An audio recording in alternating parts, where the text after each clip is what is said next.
My conversation partner today is Reverend Rodney Williams, the senior pastor at Swope Parkway United Christian Church. Rodney, welcome. Thanks for being here today. Thank you for having me, Carla. Yeah. So we're going to talk about a difficult topic, and that is the topic, why do people suffer? And thanks for kind of diving into a tough one. This is our first one, or our second one in the series. Tyler did the first one on something about denial, right?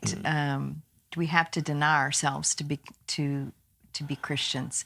And so today we're taking up this topic of suffering. So would you share with the people of the church a little bit about your own journey with suffering? Because it's been a tough year in your own life. Yeah, it has. It's been a tough 3 years. 3 years, yeah. And my suffering began when we found out that my wife had stage 4 lung cancer. And to watch her go from being this vibrant, athletic type person that exercised every single day to a person that was no longer able to do that.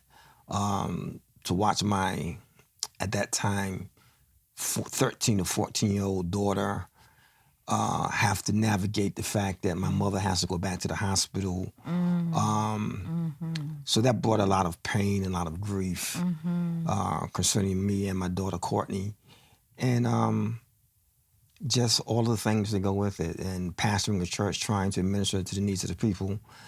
And my wife was so private, she would not allow me to share it with anyone what we were going through. And so it was just the three of us dealing with that. And so we watched her as she went through pain. But I think suffering not only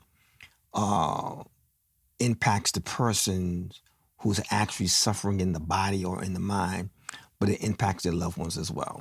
Because when they're sick and there's almost nothing you can do, you feel helpless and you start wondering and asking God why. Right. So your family was suffering and really in somewhat isolation. I mean, partly there was the pandemic going on, but also the need for privacy and supporting her in that journey. Right. Kind of honoring how she could navigate that. And that was one of the things that I wanted to make sure I did was honor her desires. I think the information about our health is private. Yes. Or is as public as that person wants to make it. Right. And so just try to honor the wishes of my wife. Yeah, yeah. So what did that feel like in the middle for you? I mean, did you feel God's absence or God's presence, or how did that impact your spiritual journey? I felt God's presence. And I believe one of the reasons that I was able to really feel God's presence was because I was watching my wife live out her faith. And she very seldom, I'm not going to say never, but she very seldom wavered. And she was almost as steady as a rock. And that gave me encouragement to continue to seek in God and to pray even more. Because we did have hopes that she was going to be healed. Of course, yeah. So it sounds like she definitely was strong in her faith in the midst of the suffering, and in some ways you were too, because you felt God's presence. Did you ever feel like, why is this happening to me? Did God send this? I mean, does your mind think, oh, God sends suffering on some people, or how do you make sense of it? I never thought God sent suffering to us, but there was always, or every now and then, a cry, why? Why now? Why after moving from North Carolina, from all of our friends and family that we knew for so long? Not saying that we don't have any here, but that's where all of our family was back in North Carolina and in New York. And so, I asked God why. Yeah. And there was times when I was upset. But even in the times of being upset, I knew God was with us. So. Yeah. Well, what questions about suffering came to mind for you, or that you have for me? I don't want to... Where does it come from? Yeah. Does God send suffering? Yeah. If so, why? Yeah. I don't know that there's an answer to these questions, but I can't worship a God that I think would send suffering. When I look at the people who are dealing with the earthquake in Turkey, some of them lived in a house that fell, some of them lived in a house that is fine. I can't believe that God intended for these people to suffer and these people to not. That doesn't make sense with my definition of God, which is God is love. If God is all loving, then I can't believe that God would send suffering. I don't believe that God sends suffering either. But one of the things that I would hold on to is when we talk about this person suffers, this house burns down, this house is standing, is Scripture tells us that it rains on the just as well as the unjust. And so I think based on Scripture and what I believe God is saying, that suffering is a part of our human experience. Scriptures teaches us you shall have trials and you shall have tribulations. And so it is just a part of who we are, what we're gonna have joy, we're gonna have peace, and we're gonna have suffering and turmoil. And I believe suffering helps us in our spiritual development. Because with me and my situation, even though I'm a pastor and thought that I was an avid reader and person who prayed, but while my wife was going through and after, my prayer life has been deepened, my reading of the Scripture and meditation has been broadened, and I do believe is direct result of what was going on in my personal life. Yeah, it seems like some people use suffering as an opportunity for spiritual growth, and other people it just crushes them. Yes. And I don't think the people it just crushes, I don't think they're weaker people necessarily. I just think sometimes it's just the way life goes, and it's mind-boggling. I look for, 10 or 15 years, we went to Nicaragua every year, and I would see people living in villages. They were born into poverty. Their families had been in poverty for generations. And I knew that no matter how hard they worked, how strong their faith was, they were going to die in poverty. And I couldn't say it was their fault or that God willed that or that they needed to be.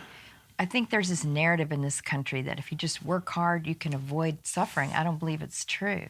I don't believe that narrative is true. We have this narrative of lack where there really is plenty. Yes. But there needs to be a redistribution of what is taking place. Suffering, I used to see suffering a lot in the prison system when I was working in the prison system. In North Carolina? Chaplain in North Carolina. Yeah. And there was one incident where a person was in a brawl fight. Wow. And got beat up very bad and was put on life support. And I had to talk with the mother. And I met the mother at the hospital. Wow. And the mother, she just went all to pieces and she starts crying. And she says, I cannot lose another male in my family to violence. Oh my gosh. And I said, what happened? And she said, within the last year and a half, she lost her husband and her other son. Oh my gosh. And she said, Chaplain, I can't lose another one. And so I could see the grief and the suffering from this mother. I do not believe that God put that mother in a situation to suffer. The suffering came from choices, came from environment, it came from a lot of different areas. But I refuse to believe, as you, that God sent suffering in this woman's life. I think it was a result of several mitigating circumstances. Yeah, and not just circumstances in that family's life, but in our culture. In our culture, yes. You know, that story reminds me of a quote from Tom Long's book. He says, evil is God's enemy, not God's instrument. And I think there is really evil in the world, and that woman was definitely dealing with horrific pain and undeserved evil coming her way. Yes. And that's just not the God that we worship.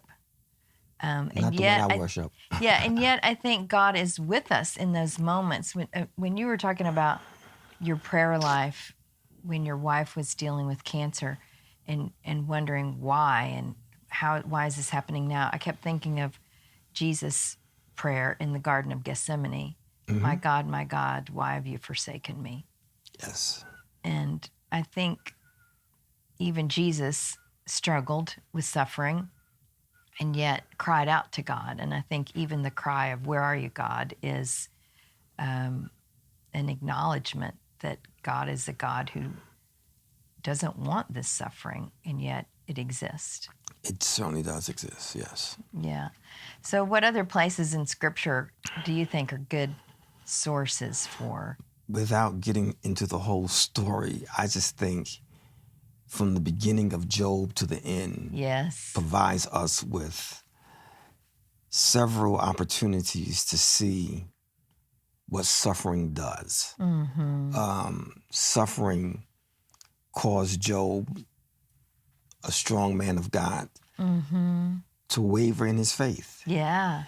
And so we are predisposed to so many different theologies. And we have this, what I call, name it and claim it crowd. That says, find the scripture, name it and claim it, and stand on that scripture. But the question I ask, after you've found the scripture, after you've named it and claimed it, and your wife still dies from cancer, what do you do? Yeah. And so sometimes you waver. Yeah. But it doesn't mean that you don't love God. It doesn't mean that you're not faithful to God. But it just means you're completely human. Absolutely. And dealing with a human experience that's extraordinary. Wow. And so that's what Job does. Yeah. And that wavering, it's not a sign of weakness. It's a sign of, I don't know, truth, I think, and beauty. Truth.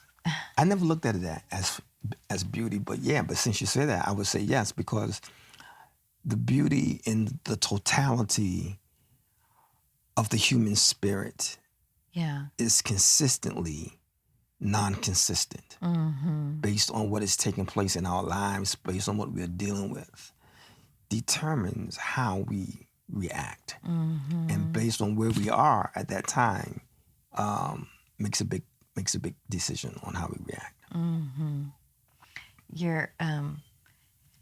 Your story reminds me of what Rabbi Kushner said in his book, Why Bad Things Happen to Good People, when he said, if I could have my son back. Remember, his son died when he was like 14 of a genetic disease. And he said, I'm a better rabbi because I lost my son.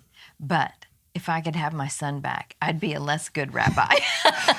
And I feel him. Yes, I bet you do. Yeah. You're probably more deeply connected into the spirit and to your congregation because of this pain, and yet you'd rather have your wife. We all would. Yes, and so in Henry Nouwen's book, The Wounded Healer, talks about how we heal through our wounds and through our pains. Yes. And so I think as pastors and leaders in the church, we have to lead through our wounds and through our pains. Yep. While not bleeding on the congregation. Yes. Yeah. So. Yeah. Well, thank you for your willingness to share. Thank you for having me. From the head and from the heart today. I think this is helpful to me, and I bet it's going to be helpful to the church. We hope so. Yeah. Thanks, Rodney. Thank you, Carla.